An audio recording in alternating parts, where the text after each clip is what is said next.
नमस्कार दोस्तों, MSR पाठशाला में आपका स्वागत है। मैं महीप सिंह। आज दोस्तों अपन योजना संचालन पोर्टल पर अपन जो वर्तमान में जो समस्या लगभग सभी की आ रही है उस पर अपन चर्चा करेंगे और इसका हल निकालेंगे। वर्तमान में दोस्तों रिपोर्ट में बहुत सारे लोग देखते वक्त यही करते हैं कि यहाँ पर बिल स्टेटस में देखते हैं और बिल स्टेटस में जाते हैं। स्टेटस में जाने के बाद जैसे कौन कौन से बिल अभी तक पारित हो गए हैं इसमें देख लेते हैं और वो अपना सोचते हैं कि भाई हमारा बिल पारित हो गया है। तो दोस्तों मेरा कहने का अर्थ यही है कि यहाँ जैसे ये सब टीवी नंबर आ जाते हैं यहाँ पर, तो वो सोच लेते हैं कि बिल यहाँ पर पारित हो चुका है, जबकि यहाँ से ये सफिशिएंट नहीं है। यहाँ टीवी नंबर जारी हो चुके हैं, दिनांक है, फिर भी ये बिल है वो पास नहीं होते हैं दोस्तों, क्योंकि इनमें अपन जब तक रिपोर्ट में जाकर चेक नहीं करेंगे कि भाई इन बिलों की क्या स्थिति है, तब तक अपन कन्फर्म ये नहीं कह सकते कि ये बिल पारित हो चुके हैं। कई बार टीवी नंबर जारी हो जाते हैं लेकिन पेमेंट है वो वेंडर के या बेनिफिशियरी के अकाउंट में नहीं आता है, इसलिए अपन को रिपोर्ट ज़रूर चेक करनी चाहिए। तो यहाँ पर अपन रिपोर्ट में जाते हैं, एजेंसी रिपोर्ट में जाते हैं। एजेंसी रिपोर्ट में जाके दोस्तों यहाँ पर बिल स्टेटस रिपोर्ट और एक अन्य रिपोर्ट भी है विशेष, वो सब अपन मैं आपको 1 बाय 1 बताऊंगा। आप वीडियो में मेरे साथ दोस्तों बने रहें। तो इस बिल स्टेटस रिपोर्ट में जाते हैं। बिल स्टेटस रिपोर्ट में जाने के बाद यहाँ पर सिलेक्ट बिल स्टेटस और सबमिट, यहाँ जो डेट है वो दोनों डेट लगा के दोस्तों सबमिट करते हैं। मैंने ये पहले से ही निकाल रखी है, तो चलते हैं उस रिपोर्ट पे। तो उसमें अगर देखा जाए दोस्तों तो यहाँ पर ये रिपोर्ट आ जाती है निकल के, जिसमें आपके यहाँ पर मेरे पेमेंट लिख रखा है डन। तो ये जिसमें दोस्तों डन लिख रखा है वो उसमें कोई समस्या की बात नहीं है, मतलब ये वेंडर के खाते में या बेनिफिशियरी के खाते में चला गया है। लेकिन जहाँ डन आरन लिखा हुआ आता है कोष्टक में, इसका मतलब ये ऑब्जेक्शन लग चुका है आपके बिल में। अब किस प्रकार का ऑब्जेक्शन, यहाँ है डन आरन है तो इसमें भी ऑब्जेक्शन है दोस्तों, ये डन आरन है इस बिल में भी तो इसमें भी ऑब्जेक्शन है। यहाँ एक्सेप्टेड फॉर पेमेंट बैंक के द्वारा एक्सेप्ट कर लिया गया है, यहाँ भी एक्सेप्टेड फॉर पेमेंट यानी इसमें भी बैंक द्वारा एक्सेप्ट कर लिया गया है। यहाँ पेंडिंग एट बैंक है, इसका मतलब ये बैंक में पेंडिंग है, अभी इसका कुछ पता नहीं है क्या होगा आगे, क्लियर नहीं है। तो इस प्रकार ये इसमें स्टेटस में पेमेंट स्टेटस में लिखे होते हैं। तो यहाँ पर अगर दोस्तों ये लिखा हुआ आ जाए कि डन और कोष्टक में आरन आ जाए, तब अपन को ई डिवाइस रिपोर्ट है वो जनरेट करनी होती है। और ई डिवाइस रिपोर्ट जनरेट करने के लिए फिर दोस्तों इससे पहले अपन को ये भी पता लगाना होता है कि डन आरन का अर्थ क्या है। तो इसका पूरा पता लगाने के लिए कि ये ऑब्जेक्शन है क्या, इसके लिए अपने को एक अन्य रिपोर्ट में जाना है दोस्तों। उस अन्य रिपोर्ट में चलते हैं वापस योजना संचालन पोर्टल की ओर और देखते हैं उस रिपोर्ट में कि ये वापस जो एजेंसी रिपोर्ट अपन पहले गए थे उससे जस्ट ऊपर ये बेनिफिशियरी वाइज रिटर्न स्टेटस है दोस्तों। इस पे क्लिक करते हैं। इस पे क्लिक करने के बाद वैसा ही टैब खुलता है, समान जैसे अपन ने पहले देखा था उस प्रकार का ही समान वापस टैब खुल गया यहाँ पर। इसमें वही अपन डेट भर देते हैं, फ्रॉम टू डेट जो भी है अपनी, आपके बिल जिस डेट में आपने बनाए वो डेट यहाँ पर भरकर और सबमिट करते हैं दोस्तों। सबमिट करने पर इस प्रकार का एक इंटरफेस खुलकर सामने आता है आपके, जिसमें यहाँ पर सारा विवरण दे रखा होता है।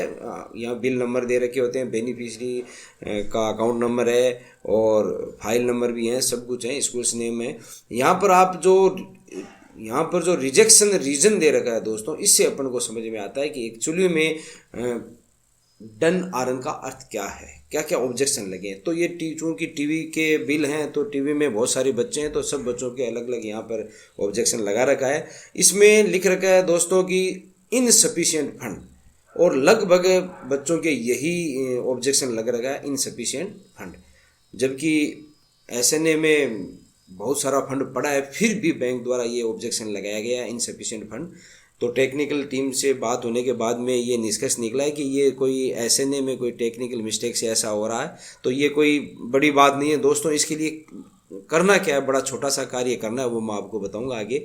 और कहीं कहीं देखो दूसरा अपन और भी देखते हैं ऑब्जेक्शन में ये भी लिख रखा है स्विफ्ट डिटेल नोट फाउंड। तो ये भी अगर ऐसा ऑब्जेक्शन भी आता है तो भी कोई बड़ी इतनी गंभीर समस्या नहीं है दोस्तों। मैं इसका भी आपको बताऊंगा कि कैसे इसका हल करते हैं। और एक और ऑब्जेक्शन लगा हुआ है, account is locked please try again. एक बिल में ये ऑब्जेक्शन लगा हुआ है। इसमें दोस्तों ज़रूर ये अपन को जो अकाउंट है वो बेनिफिशियरी का उसको अपन को कहना पड़ेगा कि आप ओपन कीजिए अकाउंट, आपका जाके बंद है उसको ऑन कराइए। तो ऑन करा के फिर इसका अपन को ई डिवाइस बनानी है। इसलिए ऐसे अकाउंट है जो ऐसे ऑब्जेक्शन है उनको उनके लिए अपने को अलग से कुछ करना पड़ेगा।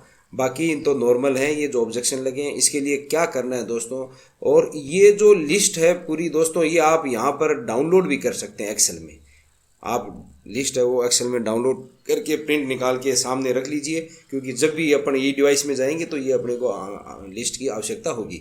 और ऑब्जेक्ट ये जो नंबर है जो रेफरेंस नंबर है तो ये तो उसमें लिस्ट में आ ही जाएंगे, तो कोई बड़ी दिक्कत वाली बात नहीं है। फिर अपन यहाँ ई डिवाइस करने के लिए क्या करना पड़ता है दोस्तों, बिल प्रोसेस में चलते हैं। बिल प्रोसेस में जाने के बाद में यहाँ ई डिवाइस प्रोसेस है इसके ऊपर क्लिक करते हैं।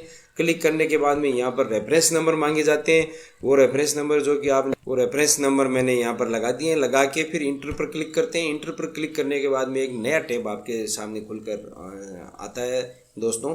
इस नए टैब में अगर देखा जाए तो यहाँ बच्चे के नाम है, बैंक अकाउंट, IFSC कोड है, मोबाइल नंबर है, अमाउंट है, सब आता है, रीजन आता है दोस्तों। तो यहाँ पर चूंकि अपने पास पता है कि इस बच्चे के क्या ऑब्जेक्शन लगा है, क्योंकि एक्सेल शीट है जो अपने सामने पड़ी है प्रिंट आउट, उसमें देखते हैं अपन।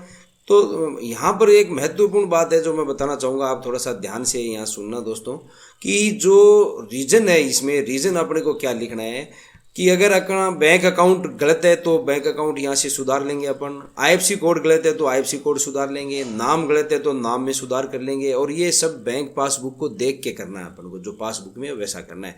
अगर ऐसा ऑब्जेक्शन लगा हुआ है तो, अगर IFSC कोड का ऑब्जेक्शन लगा हुआ है तो, या बैंक अकाउंट का ऑब्जेक्शन लगा हुआ है तो, या नाम का ऑब्जेक्शन लगा हुआ है तो। लेकिन अगर ये ऑब्जेक्शन नहीं है तो फिर नॉर्मल है। जैसे वो अभी इनसफिशिएंट फंड लिख रखा था, स्वीप अकाउंट नॉट फाउंड लिख रखा था, ऐसे ऑब्जेक्शन में अपन को इनको कुछ नहीं करना है दोस्तों। ऐसे ऑब्जेक्शन के लिए रीजन में सिर्फ ओके लिखना है अपन को, रीजन में ओके लिखना है और कुछ नहीं है। और यहाँ पर भी जैसे मेरे इन सभी दोस्तों के ऐसे अकाउंट में आ रहा है कि आपके इनसफिशिएंट बैलेंस है, तो यहाँ पर आपको सिर्फ ओके लिख देना है। तो इस प्रकार सभी में ओके लिख के, क्योंकि मेरे कोई ऑब्जेक्शन इस प्रकार का है नहीं, ओके लिख के और उसको सबमिट कर देना है। अगर मान लो कोई ऐसे है कि बैंक अकाउंट लॉक्ड है तो यहाँ पर वो लिख सकते हैं कि बैंक अकाउंट है वो ओपन करवा दिया गया है, ऐसे लिख के और सबमिट कर देंगे। अगर किसी बच्चे के ऐसा ऑब्जेक्शन है, और किसी बच्चे के मान लो ये ऑब्जेक्शन है कि उसके बैंक अकाउंट इनकरेक्ट है, तो अपन लिख देंगे बैंक अकाउंट मिसमैच एंड सही करवा दिए गए हैं।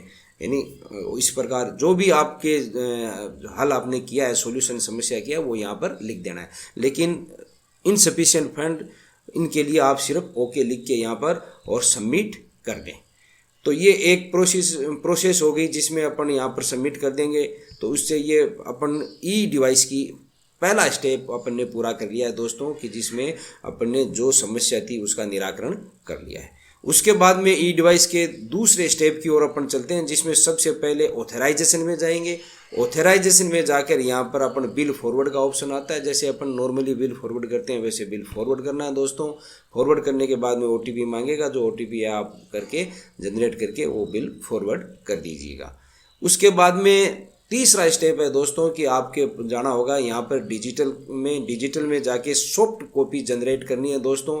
सॉफ्ट कॉपी जनरेट करते वक्त ये एक समस्या कई दोस्तों के पास आती है, वो वैलिडेट डेट कौन सी भरें। तो वैलिडेट डेट तो वही बननी है जो आप जिस दिन आप सॉफ्ट कॉपी जनरेट कर रहे हो। यहाँ पर समस्या आती है दोस्तों, यहाँ पर वो वेंडर पेमेंट भर देते हैं, कह रहे हैं कि भाई सॉफ्ट कॉपी है वो दिखाई नहीं देती। तो दोस्तों जब आप ई डिवाइस का बिल बना रहे हो वापिस, तो यहाँ पर जो सॉफ्ट कॉपी ये पेमेंट टाइप में है वो विशेष ध्यान रखना, आपको अदर लगाना है। अदर लगाने पर ही यहाँ पर सॉफ्ट कॉपी आपको दिखाई देगी, शो होगी, वरना शो नहीं होगी। तो ये एक विशेष बात है जो आपको यहाँ पर सॉफ्ट कॉपी जनरेट ई डिवाइस की सॉफ्ट कॉपी जनरेट करते वक्त आपको ध्यान रखना है।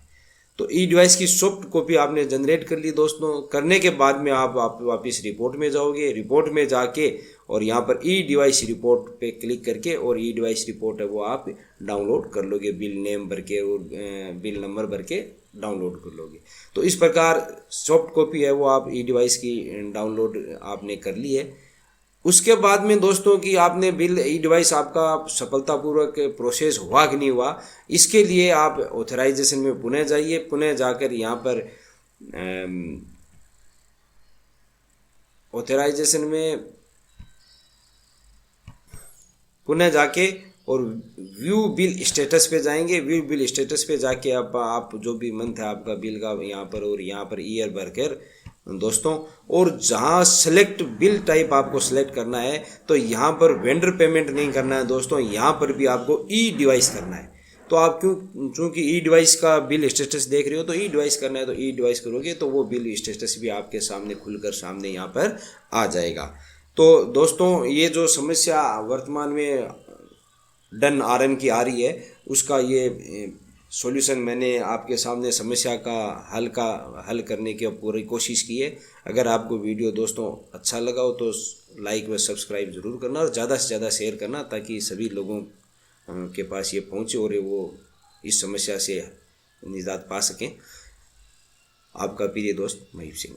ऐसी समस्याओं को अपन और भी दोस्तों आगे हल करते रहेंगे, तो आप मेरे सभी वीडियो समय समय पर आते रहेंगे, आप देखते रहें। धन्यवाद।